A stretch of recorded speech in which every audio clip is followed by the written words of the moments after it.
Welcome back, everyone. I am the Depressed Dio, and this is Langrisser Mobile Apex Season 8. Okay, again, this will be on the earliest time slot, and I guess as far as updates are concerned, the only update is Florentia is now using her exclusive helmet, which came out this week. So I replaced her 10U headdress. It's arguable which one is preferable, but her exclusive is at least not RNG reliant, so I figured I would stick with that. Also, since in Apex you tend to lose units, her helmet will make it so you get more of those battle strategies. The other thing, I guess, to note for this week is Mu and Epsilon are out. So Epsilon is a faction buffer for Meteor, so Meteor now has 2 faction buffers. Epsilon himself is supposedly not very good until he gets his exclusive weapon, which is not out yet. Mu is kind of interesting, but I don't expect her to see her much in Apex, at least not for a while. I did manage to get her, though it was very costly, unfortunately. But I have her. I'll be gradually getting her stars up, but I'm not going to be using her anytime soon.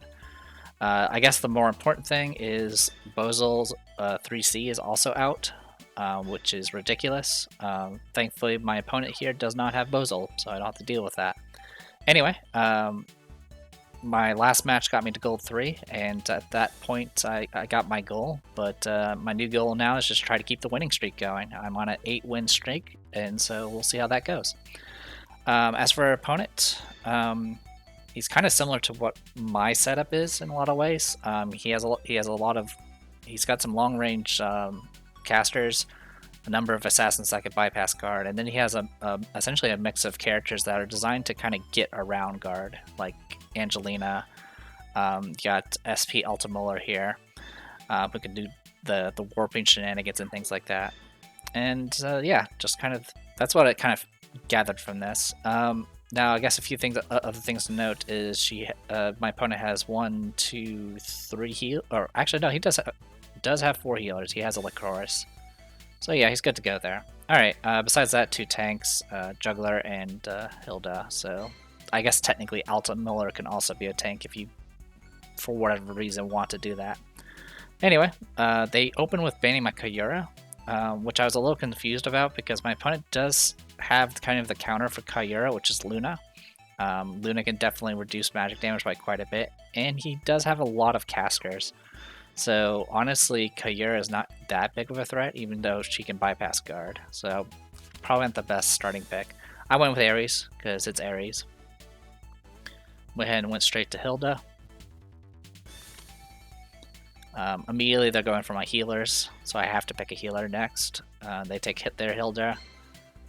There were definitely a lot of options here that I didn't really want to deal with, because obviously you got Assassins, you got Illustrial there. But since they did pick Hilda, which means Tensei faction stuff, I went ahead and that gave me an excuse to get rid of Lycoris, as well as I can't remember her name. Every time I cut the video, I remember. So Lucretia, that's her name.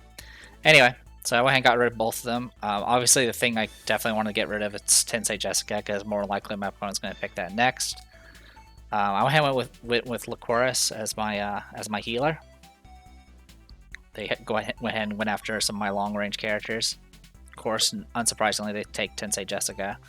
I'm pretty sure if I had banned Tensei Jessica, they would have picked Lucretia instead. So at this point, I was like, alright, well, I already banned your Lycoris, so you're down to 3 healers, so I'll ban one of your healers, Florentia, and then go ahead and get rid of Kyura while I'm at it. So at this point, they have to pick a healer if they want one. I take Lucretia. They start going after my assassins, not surprising. I was actually really comfortable grabbing Lucretia because I had essentially 4 guard bypasses available to me. I'm not really comfortable using SP Sherry because I haven't had much experience with her, but still it's a character that can guard bypass. So my opponent's choice for healers was either going debuff negation or going act again. Went with debuff negation, not surprised, probably because of Lycoris here.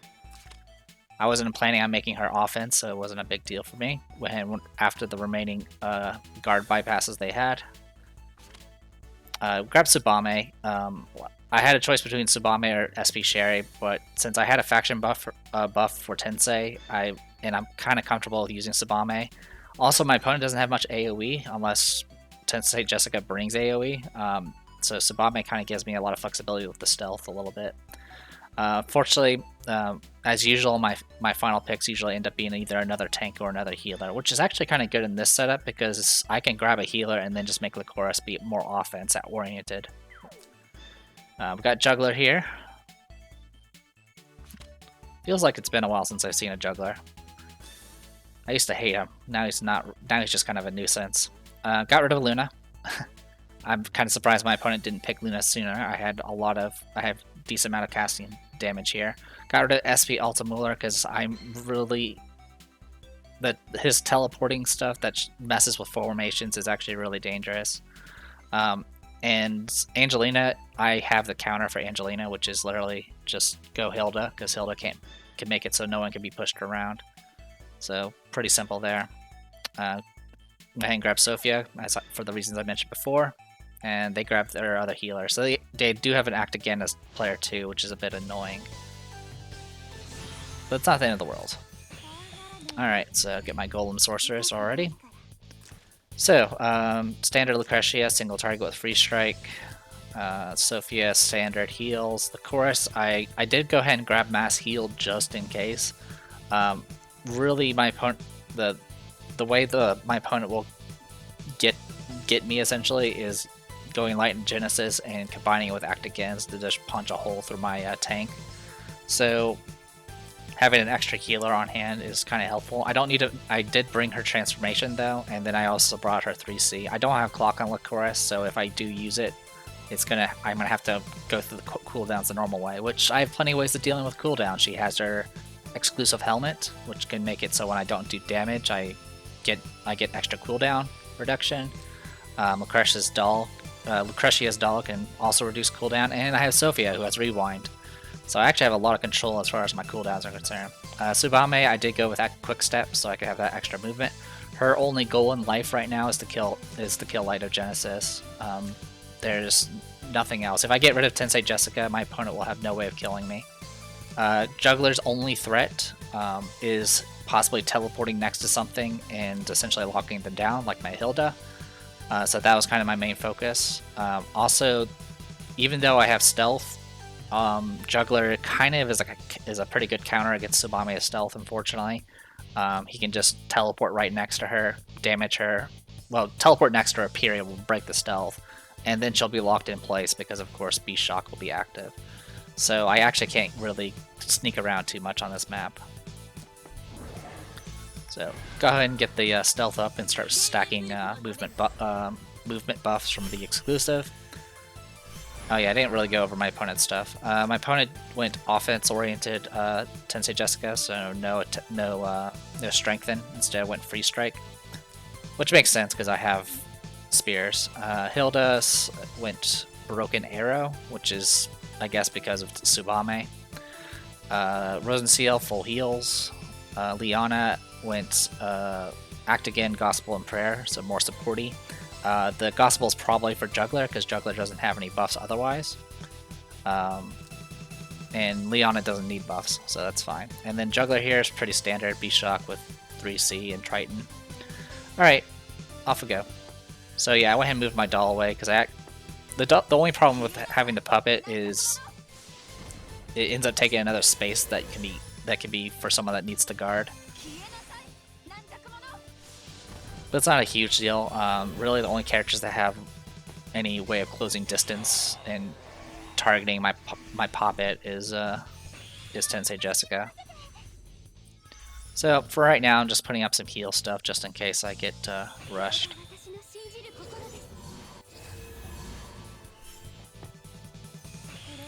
And Sophia doesn't have a buff, so she's just going to heal herself to use her exclusive buff. So yeah, my opponent definitely recognizes the danger. It's keeping Tensei Jessica not only far back, but also in forest terrain to give her additional defense. I'm not in any hurry to push forward. Pushing forward is a little dangerous because obviously it's going to mess with the formation. And the moment there's an opening, Juggler is going to just move in and teleport, or get closer and then act again and then teleport. So we got a little bit of time though. So one thing I guess to point out as far as Tsubame, currently I only have +1 movement. With these two in the way, I'm not going to be able to get anywhere close to Tensei Jessica, at least not for a little bit. Alright, my opponent's already going with 3C, which is fine, I'm not concerned.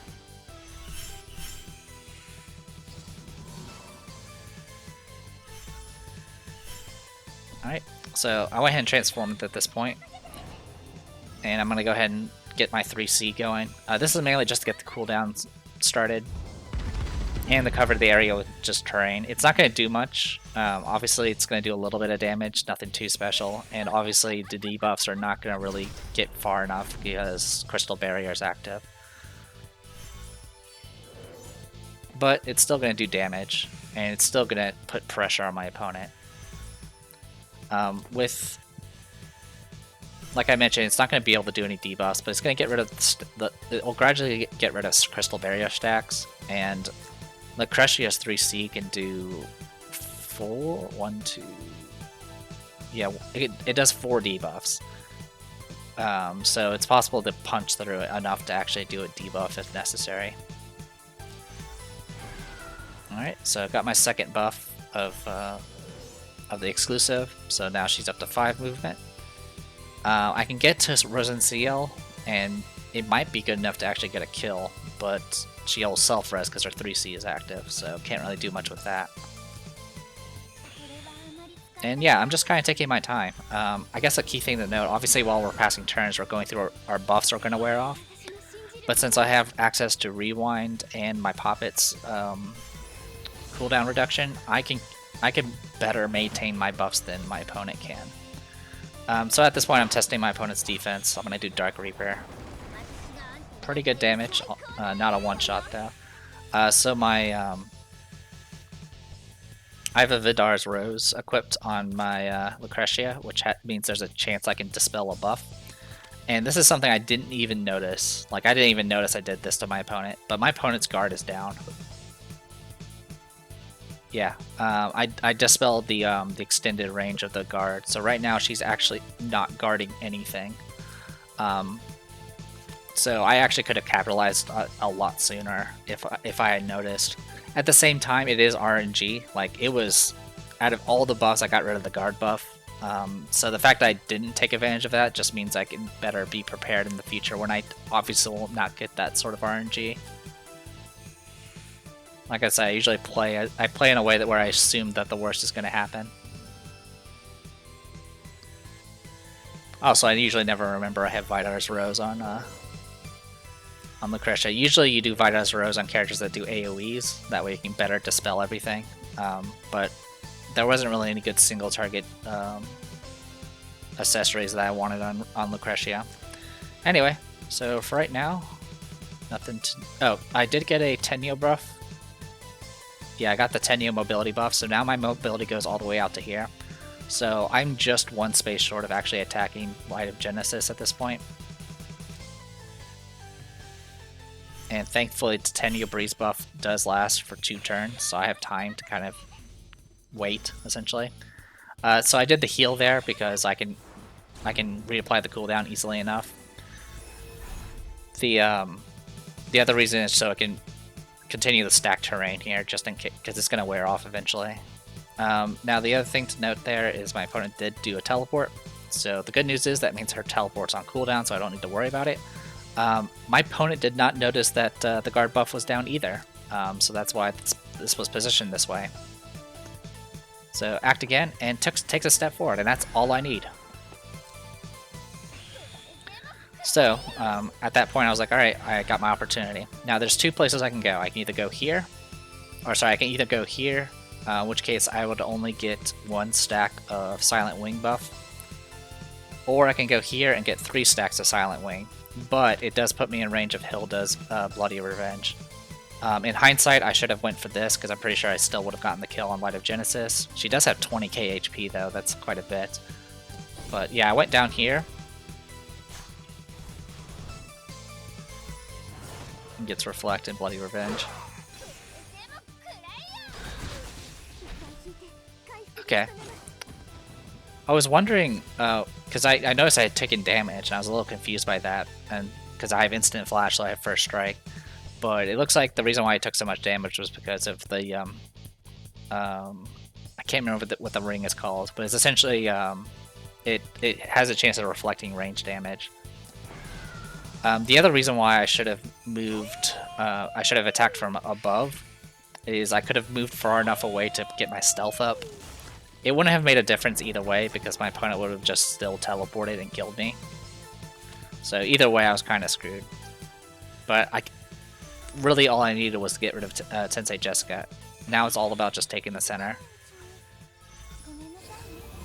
And since my opponent just did their 3C, I don't need to worry about that either. So the only thing that's really a threat is B-Shock. Sheesh, I still did like 12k to him. That's pretty crazy. So, I attacked Rosen CL because I thought my opponent's guard buff was still up, and so I just wasted an attack there. If I had known better, I would have possibly tried to attack something else. Well, I would have probably... I could have moved... moved just short of the river and attacked from there and just attacked her directly. If I attacked her directly, I probably would have maybe gotten a kill. I mean, I would have had advantage with free strike, so it's possible I could have gotten a kill. It doesn't matter since Hilda can self-res, but it would have been at least a start.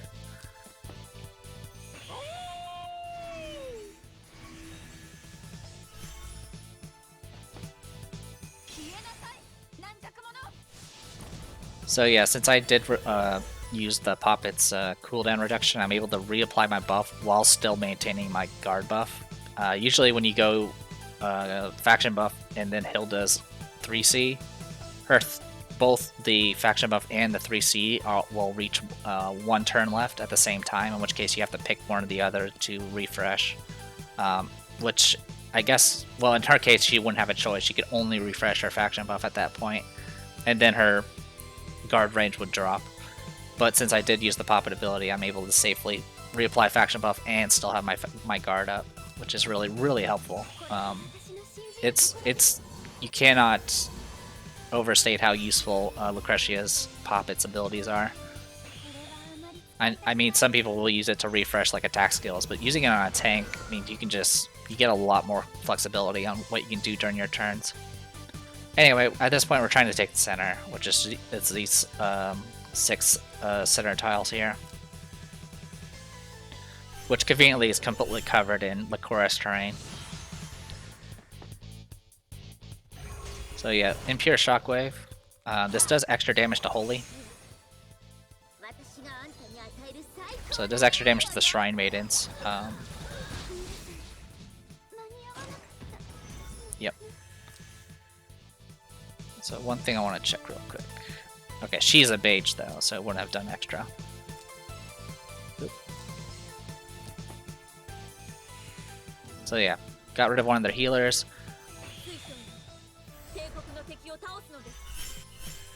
And I could shuffle around to try to take more center tiles, but I don't really need to. I can kind of just wait. My 3C has refreshed at this point, so I'm not worried about doing much damage. I'm just kind of putting more pressure on my opponent here. And then my opponent's like, yeah, that's it. So, not too bad. Of course, did tons of healing that wasn't really necessary. We never really got attacked besides Tsubame. Tensei Jessica never got an attack in. The only damage she did was reflect damage. So yeah, most of the damage is just from Juggler and Thorns from reflect damage from their Hilda. So yeah, pretty quick and simple here. So with that, my win streak is at 9 wins. Now one thing I definitely wanted to check for, since now I'm gold 3, is how many points I would get. The previous matches, while I was in silver 1, I was getting like 53 points, because I think the base amount of points you get at silver is like 30, and then you get more based off your win streak. So I was my win streak was so high, I was essentially going up ranks every 2 wins. Unfortunately, gold is much less. You get, I think it's 15 base, and then it goes up based off your winning streak. So 8 win streak only got me a few extra points. I think it got me like an extra 11 points, which is not great. That's okay. That just means I get to hang around at gold 3 a bit longer. I'll keep trying to keep this streak going, and hopefully we'll rank up to gold 2 and possibly gold 1. We'll see how it goes. But yeah, pretty straightforward match this week. So that'll be it for now. I am The Depressed Dealer. This was Langrisser Mobile Apex Season 8, and I'll see you guys later.